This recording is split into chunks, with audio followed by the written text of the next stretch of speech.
I remember the days when we were supposed to be given a spiritual word,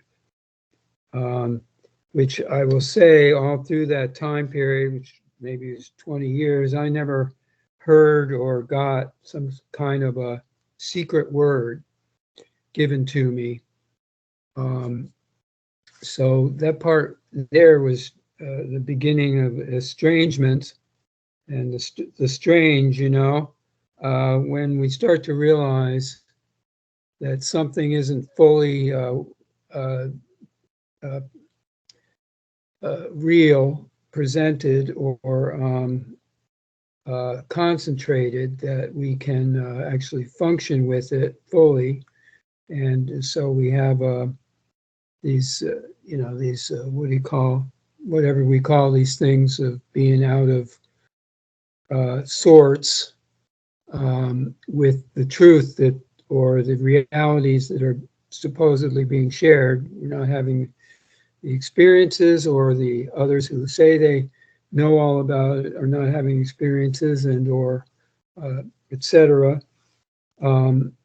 You know, they may have a talent, or may have a talent as an example, but if it's not shared, or if I'm not able to teach others or share it in a way that they can jump on that and catch it themselves, okay, that's you know, we come across that with almost everything that was given in the physical, the institutions, the businesses, the sciences, the religions, etc. You know, they're all going to come up short at some point. It's inevitable, because well, this plane and this level is built on the end of things, things ending somewhere along this line. I was listening to the Bob Dylan story of the song called All Along the Watchtower, which was picked up by the great guitar player Jimi Hendrix. And the Dylan song was picked up by Jimi Hendrix and made the most incredible musical version perhaps ever made of another person's song. And the story is about the clowns and the princesses and the barefooted ladies and whoever that were caught in the midst of something that they couldn't understand, and they needed to have some of it explained, or at least presented that it's natural to be misunderstanding, and so that they could start to, you know, you hear that essence in the song like that. So the Dylan biography's idea of him is, well, not that it matters, there's a movie coming out about his life. And most of the time, one of his attitudes was, I don't want to be labeled or categorized or said that I have to represent something in a certain way. I'm going to go exactly the opposite, more than likely. And that's a good idea in the creative sense, artistry, and in the life sense, because we can take ourselves past. We do take ourselves past the past and the present, whatever ignobilities, and consciousness building, consciousness built, programmed reality, simulator, cause and effect, etc. But we have to do it. I have experience now with a person I know who has a Bible name. He actually was, his name is Cain, and he's was probably Cain from the Bible. He had a twin brother who died about 12 hours after he was born. And I think they called the two sons were named Cain and Abel. Where the obsession came from that the parents would actually do this to a child, but it's very clear from what I get from talking to him that he has a lot of experience with self-destruction and or other forms of chaos and challenge. He's been shot in the head. He's got a broken back now, or recently, and alcoholism or whatever. I don't have, doesn't matter his detail. It's just that, okay. So he asked me yesterday, he says, I need a friend and a mentor. But when I try and act that way, he might listen, but hear it. But I might say some things, just do spoonfuls of honey and all through the day, and breathe through your nose and sing New You if you want to give that a try. And the people don't get it. I mean, they just stay distant from that, as if that isn't anything. I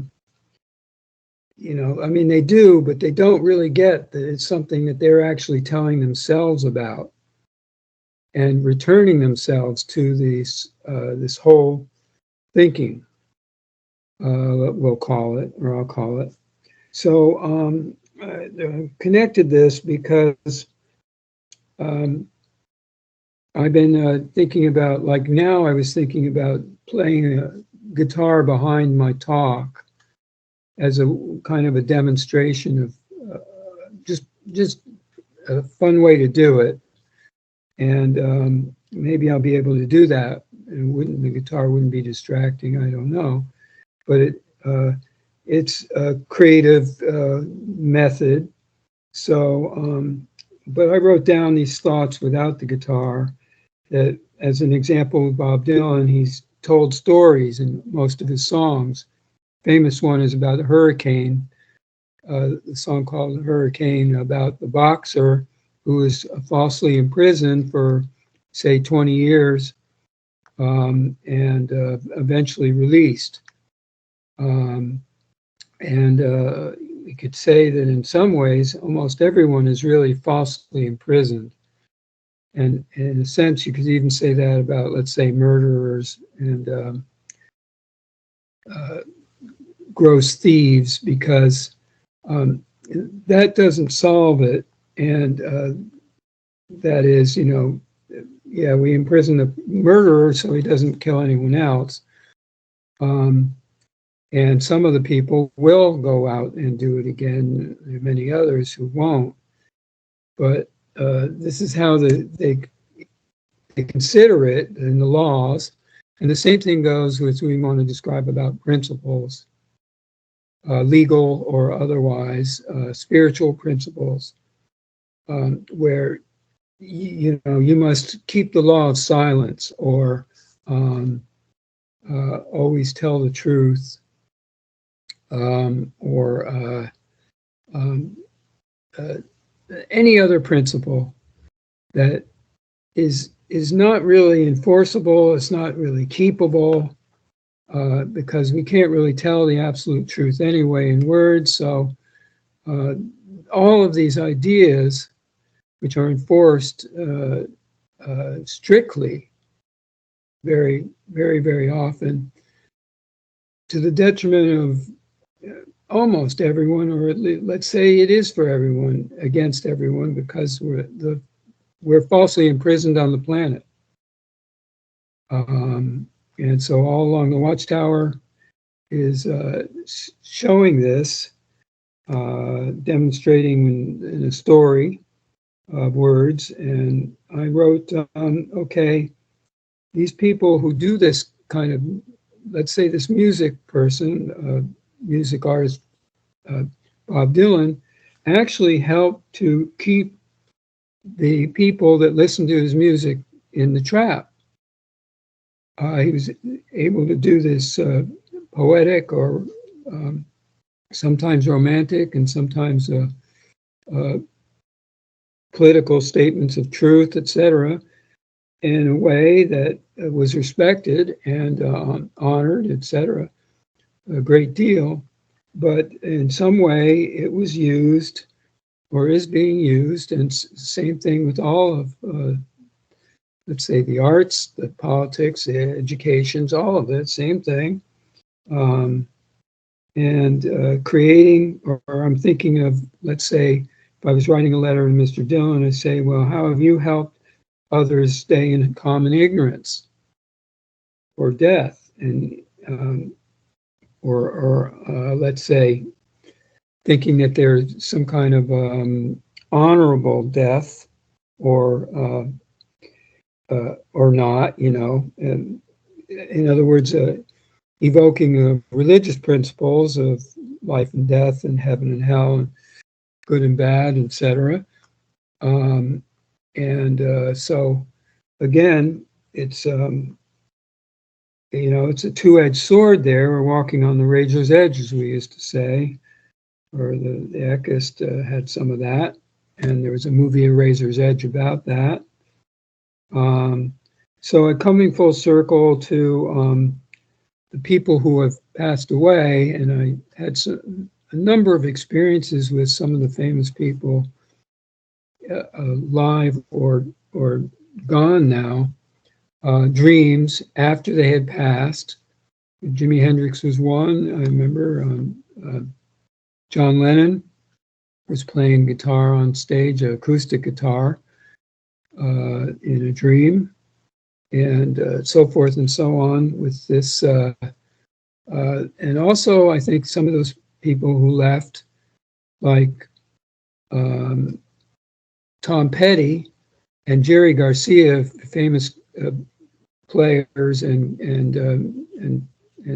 songwriters, who I had the sense of them after they had passed away, saying, "Oh, I screwed up," and you know, I recognize I kind of had.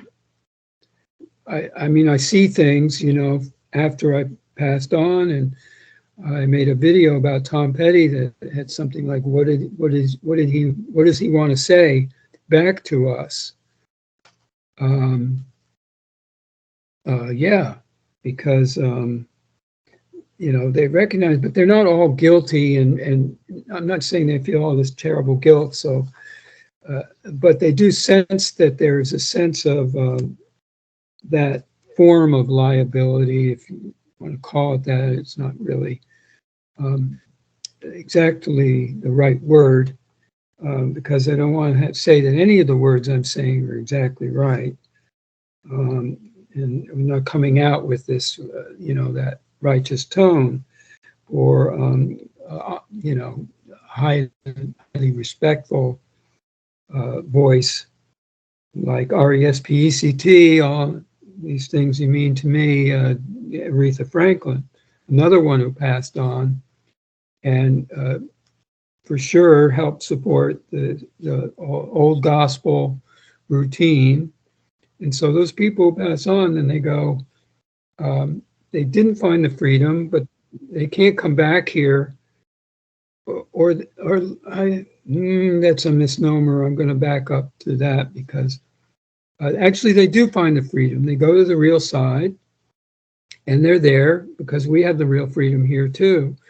But the real side is the topic of what I'm really wanting to share about, or to get a sense of by talking about it and sharing here.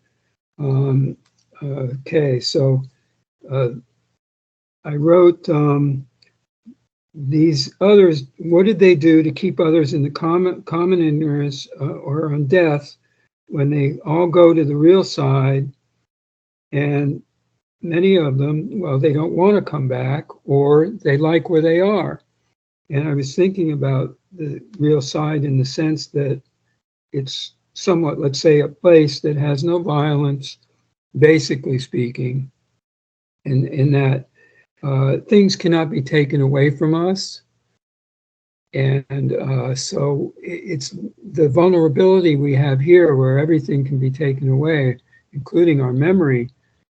And we're going to lose, you know, things that we had. And the music legacies, well, they, let's say, survive back here, but they're lost in a sense. The person's not here anymore to be able to do it. But on the real side, I'd say there's no loss there, and there's generally no sides, and there's no opposition, and the control situation will say it's not this objective, literal, specific crunch and breakdown here. I don't know if that's exactly right, but I'm saying, okay, that's one view of the so-called heaven there, and we can't get lost or caught, and there's no need for the passions of the mind. We can have them, use them, be in them, but the accepting of the false illusions and so forth, we don't have to do, and you don't have to, and we can't really be enforced on us. So there's the freedom of what do we call that? Free will. Anyway, so I'm just going to turn to one last thing, which is about. I've been watching the biography of Leonardo da Vinci, and he was an artist who turned scientist, we'll say, at the end of his life.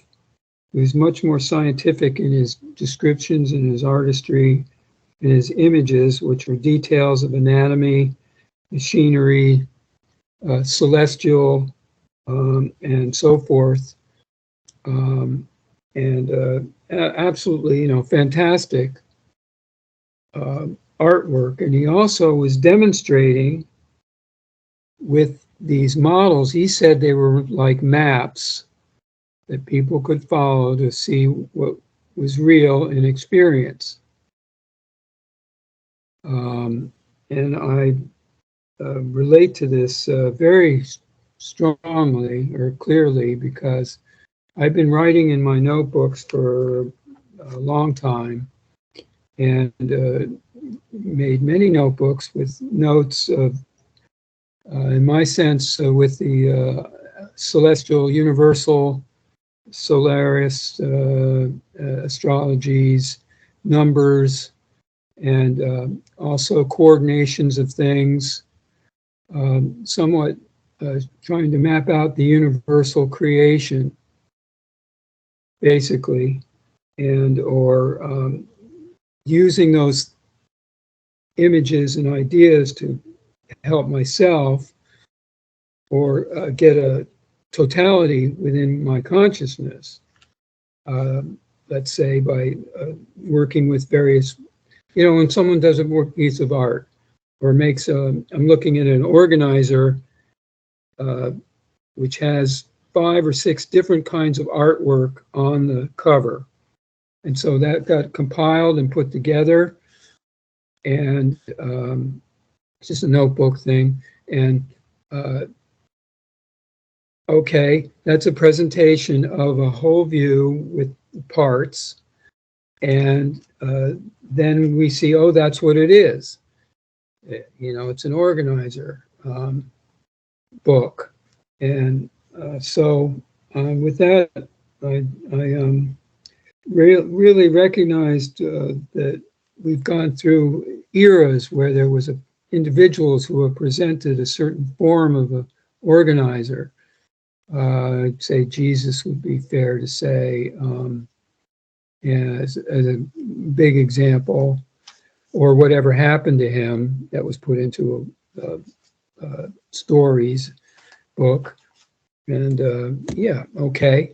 And we've had 6 or 7 of them, and I guess maybe we're up to about the 6th one now, at least humanity is, put it that way. These are all human observations, and Galileo and Da Vinci would be at least 2 of the others. Einstein and Newton were names that jump out, as going through different centuries, each one,